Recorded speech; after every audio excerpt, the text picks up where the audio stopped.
Welcome to my channel Jhunjhun की कहानियाँ। Hi my lovelies, कैसे हैं आप सब लोग। आशा करती हूँ सब लोग स्वस्थ होंगे और मस्त होंगे। तो आज की कहानी मैं आप लोगों के लिए लेकर आई हूँ एक नासमझ हिरन की। तो शुरू करें आज की कहानी। एक बार की बात है कि एक जंगल में एक बड़ा ही नटखट और नासमझ हिरन रहता था। हर समय वो अपनी डींगें हाँकता रहता था, बड़ी बड़ी अपनी तारीफें करता रहता था।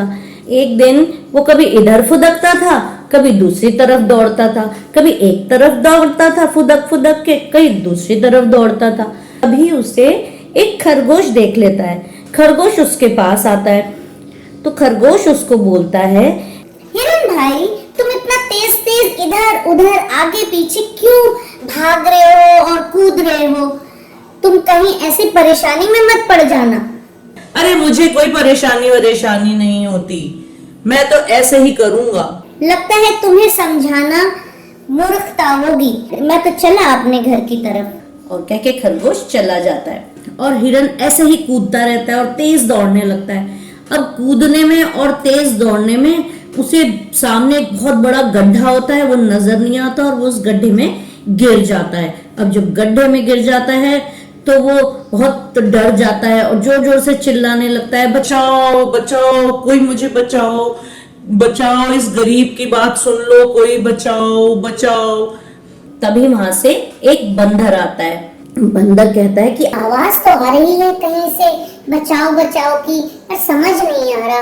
अरे कौन फंस गया है, कहाँ फंस गया है?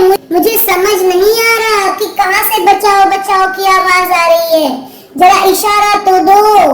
अरे बंदर भाई, मैं इस गड्ढे में फंस गया हूँ, कृपया मेरी मदद कर दीजिए। बंदर उस गड्ढे के पास आके झांकता है, देखता है हिरन गड्ढे के अंदर खड़ा है। तो बंदर बोलता है, देखो हिरन भैया, मैं तो तुम्हें निकाल नहीं पाऊंगा, क्योंकि मैं कितनी भी कोशिश कर लूं, लेकिन मैं तुम्हें ऊपर नहीं ला सकता, बल्कि मैं ही गड्ढे में गिर जाऊंगा। अब मैं देखता हूँ कोई और तुम्हारी मदद कर पाए। ऐसे कह के बंदर जाता है और सारे जानवरों को बुला के ले आता है। सारे जानवर इकट्ठे हो जाते हैं उसके गड्ढे के चारों तरफ। तो खरगोश कहता है, अरे भाई, तुम कैसे गिर गए इसमें? मैंने मना किया था ना, और तुमने सुनी नहीं मेरी बात। अब लो भुगतो।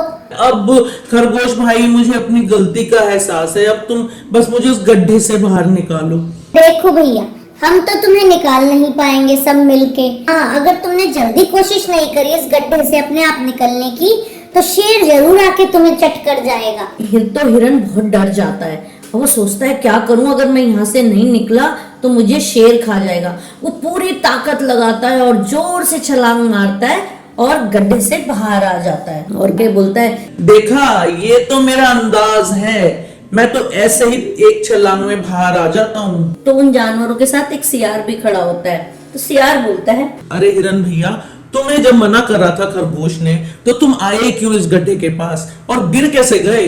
अरे सियार भाई, तुमने मेरा दिल जीत लिया ये प्रश्न पूछ के। मैं अभी बताता हूँ मैं कैसे गिरा, जरा तुम थोड़े थोड़े दूर हट जाओ इस गड्ढे से। वो गड्ढे से जाके फिर वो ऐसे ही करता है कि जैसे वो गिरा था और फिर वो गड्ढे में गिर जाता है। अब खरगोश बोलता है, अरे तुम फिर गड्ढे में गिर गए? कितने मूर्ख हो तुम, फिर गड्ढे में गिरने की क्या जरूरत थी? अरे ये तो अपना अंदाज है, अभी मैं एक और छलांग मारूंगा और गड्ढे से बाहर आ जाऊंगा। और वो फिर छलांगे मारने लगता है, लेकिन अब की बार वो बाहर ही नहीं आ पाता। अब वो बहुत परेशान होता है, कहता है, मुझे निकाल दो इस गड्ढे से, नहीं तो शेर आएगा और मुझे खा जाएगा। मुझे निकाल दो, मैंने गलती कर दी, मैंने अपनी तारीफ भी ना बात में कर ली, मुझे बाहर निकाल दो। तो सियार कहता है, ये कुछ दिमाग से पैदल है क्या? ये कुछ अक्ल इसकी कमजोर है क्या? ये दोबारा गड्ढे में क्यों गिरा? मेरे से गलती हो गई, मुझे अपनी तारीफ नहीं करनी चाहिए थी, मैं अपनी झूठी तारीफ करने में लग गया, इसलिए मुझसे ये गलती हो गई, मुझे बाहर निकाल दो। भालू की बीवी वहां खड़ी होती है। वो बोलती है, अरे ऐसे कोई कूदता है क्या गड्ढे में बार बार? हम तो इस हिरन से बहुत परेशान है। तभी वहां से एक जिराफ आ रहा होता है। जिराफ की गर्दन बहुत लंबी होती है। वो आके देखता है क्या हुआ और वो गड्ढे में उतर जाता है और अपनी गर्दन झुकाता है और हिरन को पकड़ के बाहर निकाल देता है।